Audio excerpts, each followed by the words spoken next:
putting in work. Work, yeah. Putting in work. I thank God for the favor when the money come. Half for the time, tax fees, and sufficient funds. What I gotta do to get ahead. I'm on to something. What I gotta do to get. Welcome to the Modern Sports Show, home of your college athlete, where we're player-led and player-focused. I'm Corey, and today we have another UAB Blazer that's in the building. We actually in their stomping grounds in their territory right now. We got Emmanuel Waller. What's up, man? Nice to meet you. Nice to meet you. Birmingham native. Mm-hmm. Bro, I was doing a lot of research. Like, I always do a lot of research. I feel like I always say that, too. I think your Instagram name is very indicative of your, you know what I'm saying? Because, bro, it was kind of hard trying to find stuff about you. So, Yeah. Laylo Waller, huh? Yeah. But anyways, we're going to get into that. For you, my icebreaker question today is, right, being somewhat, like I said, Birmingham native, familiar in the area, what is one of your favorite spots in Birmingham? Like casual spot, hangout spot, anything? That's kind of a hard question for me personally, because like I don't too much do a lot of things. Like hence the name Laylo. Like I don't really go out too much. Like I be in the house with my people or like with my friends or something like that. So I guess I don't know. I like to eat, so like I go out to eat. I like Hattie B's. I like yeah, I like Hattie. CAVA, just like little regular places that a lot of people go to. So CAVA, I heard like I ain't been to CAVA, but I have heard CAVA is legit. So like, what at CAVA is like your go-to? I get the bowl. I get the rice. Okay. It's like some spicy chicken on it. Like you can get like hummus, like Greek sauce and stuff like that. And then I like to get it's like spicy broccoli put on there, like corn, different stuff. It's basically kind of like a Chipotle, but in my opinion, I think it's better. Okay. So. Yeah, like, and I heard that too. Like, for me, I went in CAVA one day, and I don't know, like, I guess they had different days of the week or something like that as far as what they give. But I went in CAVA, and I was like, hell no. Nah. Yeah. I was like, hell no. Because it smelled like, I don't know, like soy food, vegetarian type vibes. Yeah. But then I went in there like more recently, a couple weeks ago, and it was more like, you feel me? I'm like, okay, I see shrimp, this and the third. So I'm like, all right, that's what's up. Shrimp? I ain't never seen no shrimp. Yeah, I think the one on 280 had shrimp on the menu. I could be wrong, but yeah, I'm gonna have to check CAVA out. Yeah. So now, in terms of football, right? Okay. Let's get started on your journey. Okay. Right, where you started. Something that was kind of challenging for me was I seen that you're from Oak Mountain, or you went to Oak Mountain, but you played at Chelsea. Mm-hmm. So I guess help me understand that a little bit more. Okay, so I moved out Chelsea area about 5th, 6th grade. Was there till my junior year, and then the house that I was living in at the time it actually got rezoned because I guess Chelsea was having a lot of people, and they was trying to, I guess, split up the numbers and stuff like that. Okay. So my house was in the rezoning, and just talking to my parents, it was just kind of a decision of whether I wanted to stay at Chelsea or kind of go to Oak Mountain and stuff. So eventually decided to go to Oak Mountain to finish my senior year, and that's kind of how all that went about. So I played 3 years at Chelsea and finished up my last year. Cool. Okay, appreciate that. Mm-hmm. So, when did you start playing football? Like, what age? What league did you play with? What team you play for? I've been playing since I was real little, probably like 3 or 4. But first team I played for was actually Spain Park. I played for them when I was like 6. Okay.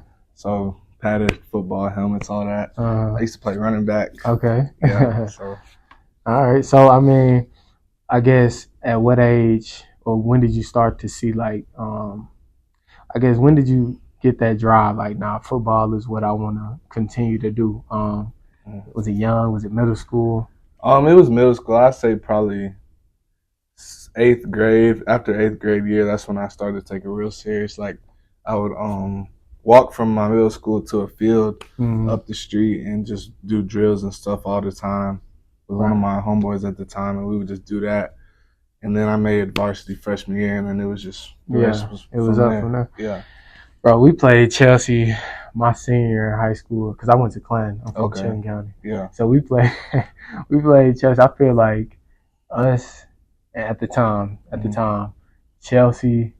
And it was, I think, I want to say Russell County. We were probably some of the bottom schools in 6A, like very small 6A schools. So I guess transitioning from middle school into high school, how was the culture at Chelsea? What was that like, just being at Chelsea?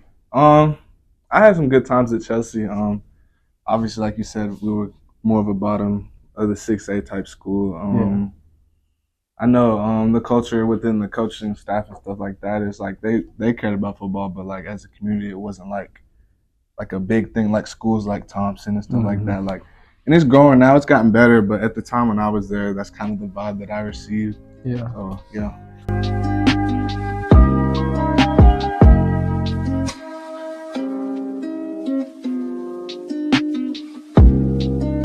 How did you go about getting recruited in from like Chelsea, because it is small, so not a lot of eyes really on the school? How did you go about? And obviously, you said we would get to your senior year and you would transfer out, but at the time being at Chelsea, who gave you the keys? Who pointed you in a direction? Where did you start to say, okay, I'm gonna go to these camps, I need to gain notoriety and attention this way, these are the moves I need to make? Yeah, so really, I think there was a lot of stuff done behind the scenes because I wasn't really too much involved in my recruiting. I was just working as hard as I could and doing the things I could on the field and off the field, whether I was in the classroom or anything.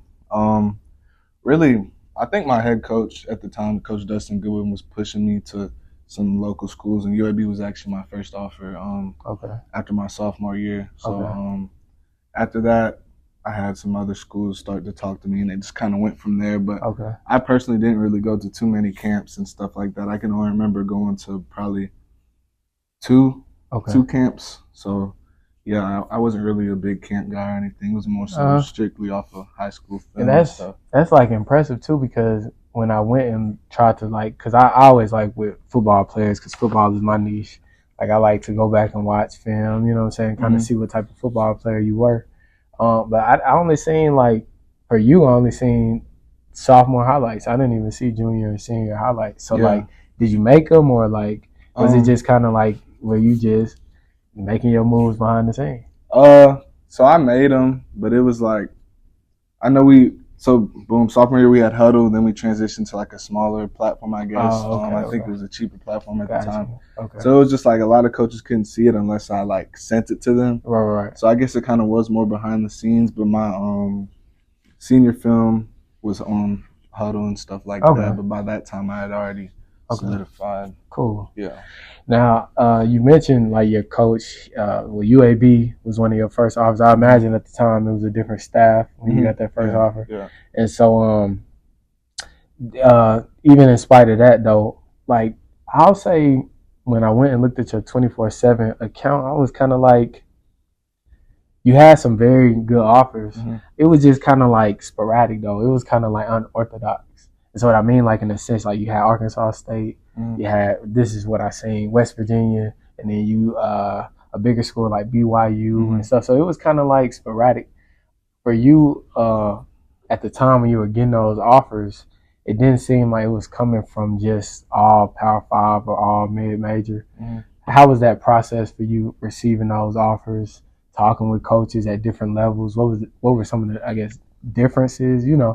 Just walk me through your recruiting journey. So yeah, like I said, UAB was my first offer. Had Mississippi State come in after that. Then more of the Power 5 schools started to talk to me and stuff. So I don't know, UAB kind of was always a spot that I wanted to go to just because all the pros is close to home and all that kind of stuff. But the Power 5s came and stuff, and I was excited at the time, it was a big deal to me and stuff like that. But man, I don't know. I guess it was just the feel I got here. was a lot different than the feel that I got at the Power 5 schools and talking to the staff and just what's the word? I guess the kind of the plan moving forward and stuff like that wasn't. I just felt like here was just the best place for me to come, just because of that and the coaches and stuff like that in general too. So, how many visits did you go on, and what visits did you go on? Here I went to Mississippi State. BYU.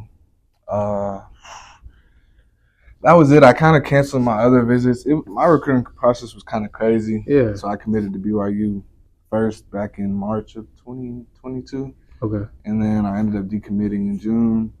Flipped here in August, and then the old staff had got let go like right before signing. So I was trying to like, I guess kind of like reopen my options and stuff, but it was really late. So like some schools were still interested, some weren't, right. And it was just kind of a crazy process. So I eventually ended up signing here, and I ultimately think that was the best decision for me. So speaking of which, I don't know, you got to help me understand this too. Okay. So I went obviously trying to find stats from this past season. Now I see on your Instagram, right, we got some in-game pictures, but then on the team website and also on ESPN, like, well, for one, the team website is nothing. It's just no stats. On ESPN, I think they only had you recorded for like one tackle. So seemingly you got reps, right? Yeah. But I guess coming into your freshman season and getting on the field, for one, how was it getting reps as a true freshman? And also, what was your production like this past season? Okay, yeah. So the first few games I wasn't really in the mix and stuff like that. I guess they was, I don't know, but I just wasn't in the mix. Eventually, just kept practicing hard, kept my head down working, and eventually got in the mix in certain packages and stuff like that. So that was a good experience. I feel like it's going to help me for this next upcoming season, being a true sophomore and stuff like that, hopefully being able to produce and help the team out. But wait, what was your other question? Stats. Yeah, production-wise. I don't know. I know I had a few. I personally don't know my stat line and stuff like that. Yeah. But I guess it's just not updated and stuff like that. So I would have to go back and look for myself. But that's not something that I was really focused on and stuff like that. Just doing what I can to help the team in any way. So yeah, it was. I was just curious about that because I'm like, I see, you know. I know. I was like Emmanuel Waller, you know. Yeah. But so that's I appreciate that. As you worked your way into the games of the past season, you know, what were some things that it's like, just reflecting on last season, coming into this summer segment as well as going into fall camp and into the season, what are some things that you feel like you had to polish, you know, within your game? I got to polish a lot. Like, obviously that was a good starting point for me, but I got a lot of things I can work on and will work on. Just to produce and, like I said, do what's good for this team and show people that I can really play and stuff like that. So yeah. All right. I'll say, you know, I look forward to, you know, watching you this season. Same thing I said with OC. A lot of guys come on the show. I look forward to y'all taking the next step in your football playing journey. And, you know, we wish you the best of luck going into this season. I appreciate you for coming on the show. Definitely. Yes, sir. And guys, be sure to stay on the lookout for what Emmanuel has coming up this season. I know. I guess going into the spring, what were you getting some reps? Like, where were you at in the depth chart? Yeah, I was running with one B's, one A's, one B. So it was just kind of up in the air. We don't, at least at the D line, we don't really have a solidified starting lineup right now. So still competing and stuff like that. So I was definitely doing what I could to show that I'm worthy of that position. For sure. Yeah. Like I said, man, we wish you the best of luck heading into the season. You all be sure to watch out for Emmanuel. Stay tuned, like, comment, subscribe, share the channel around to some friends.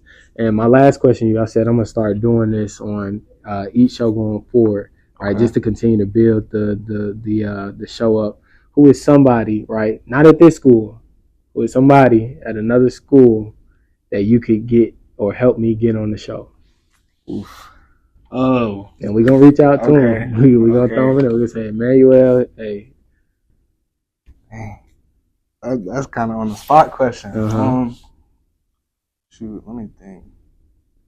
Man, I know a lot of people at different schools. I know people at Kentucky. Okay. I know people. Who do you know at Kentucky? His name's Kobe Keenum. He plays center. Oh, okay, yeah. All right, we'll get Kobe then. Okay, I know exactly. We can say about. Kobe Keenum. All right, Kobe Keenum. We'll get Kobe Keenum on the show, or at least try to get him. Just like that, guys. The Modern Sports Show.